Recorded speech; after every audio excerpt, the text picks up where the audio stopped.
I come from a conservative Christian family. All my family members were / are involved in the church and have church-based jobs. When they met my wife, they loved her and embraced her as their own. We dated for 2 years and discovered she was pregnant after we got engaged. Invitations were already given at the time, and we decided to still have the wedding on date when my wife was 5 months in. My family were furious when they found out my wife was pregnant. They asked if we even still considered having a wedding. I said why not, but they were very upset, especially mom and dad, who said they've always been known for their decency and good Christian values, and weren't willing to let this stain their reputation. As in my wife and I getting married while pregnant. They officially dropped out and refused to negotiate, saying it was done and I have only myself to blame for this outcome, and should move the wedding out of town. I was hurt. I tried to change their minds and checked with other members, but my brother said he had no intentions to look like a joke in front of his fellow church members and dropped out. My aunt pretended to be sick and said she may not be able to make it. She's 100% healthy. My cousin said he had business trip and stopped his wife and kids from attending, and my uncle cussed me out, torn the invitation, and kicked me out. I felt terrible with no family members of my own to support me and share my joy at my wedding. I even broke down crying after the ceremony. I haven't spoken to them for months and then got busy with my 4-week-old daughter. My cousin reached out to hand me gifts and well wishes for the birth of my daughter sent from my family. I returned everything.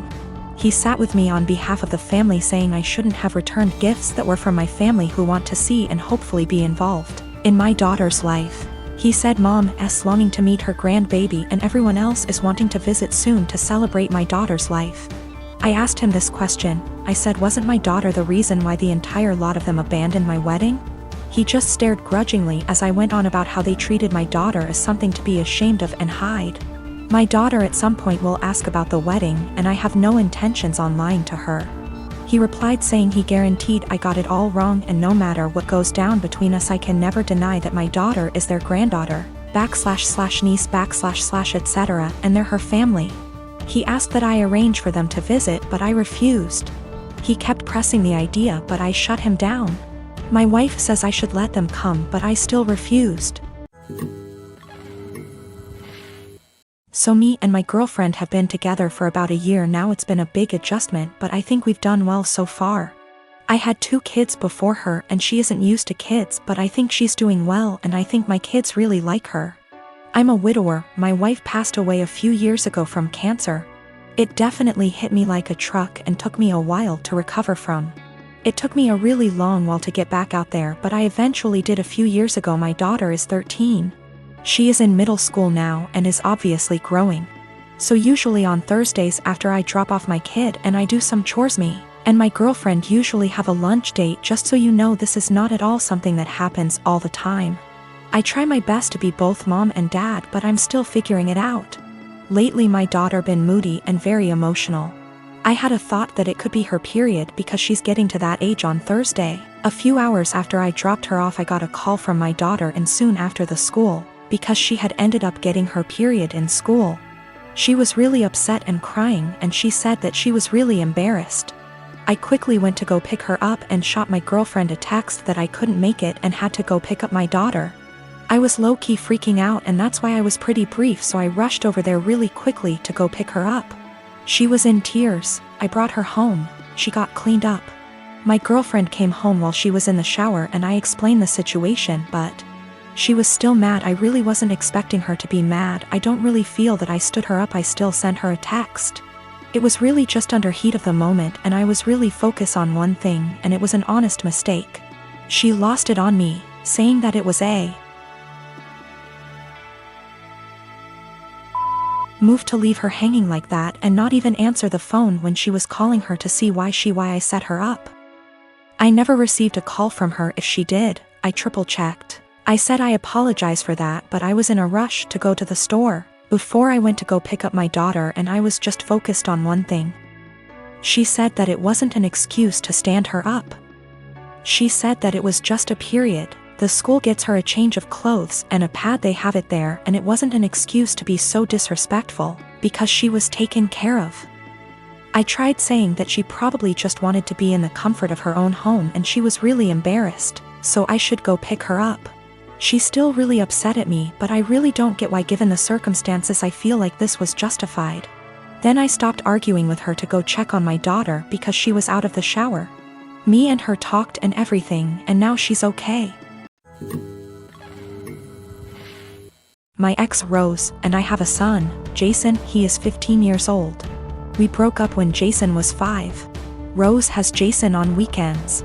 Rose married her now husband when Jason was 10. Her husband has 2 children, they are 17 and 16 and live full-time with them. Jason has a few chores when he's with them and easily takes care of them, while his step-siblings don't do theirs and Rose take care of them.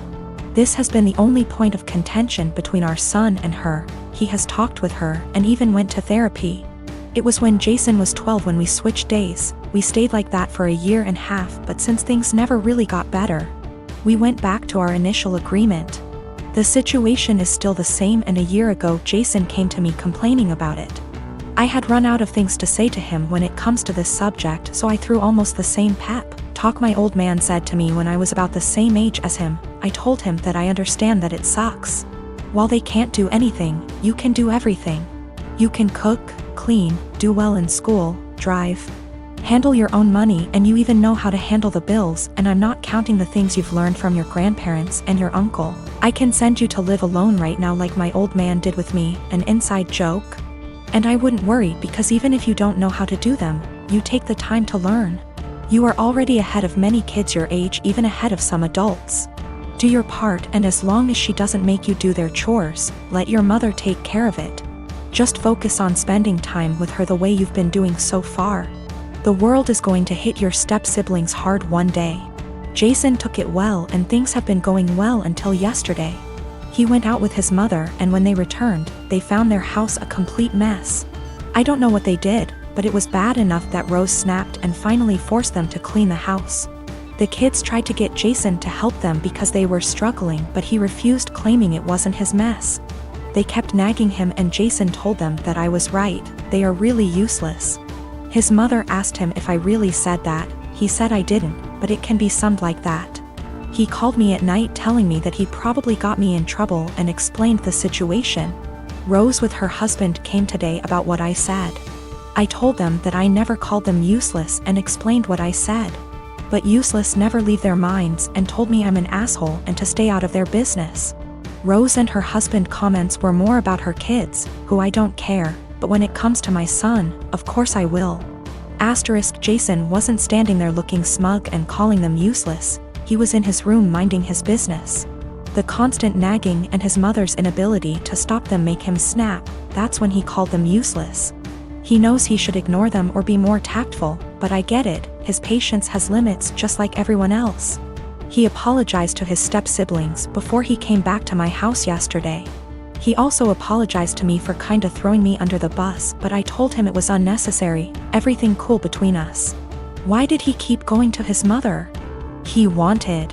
Last year he was on the fence about going back, but after our talk, he finally accepted that his mother wasn't going to change, and he decided to work around that because he still wanted a relationship with her.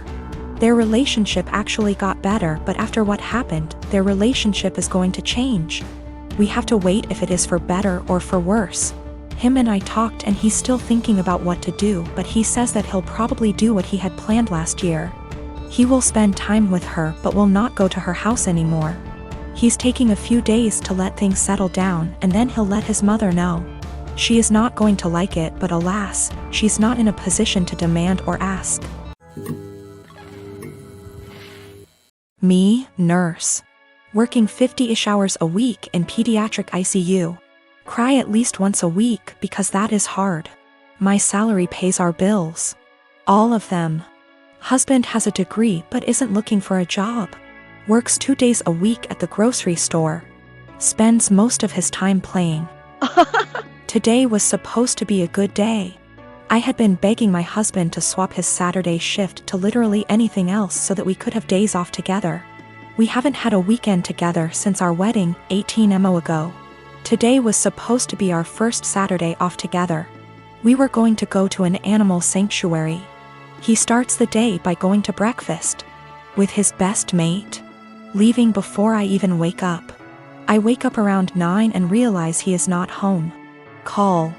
He says he's helping his mate set up some lights and that the weather is too rainy for the animal sanctuary anyway. He gets home at 1-ish. Lies around. Plays some video games, promising we would cook dinner together tonight. Leaves again at 5 to help the same mate with something else. I go grocery shopping. I don't drive because of medical issues, but I walk there and back in the rain.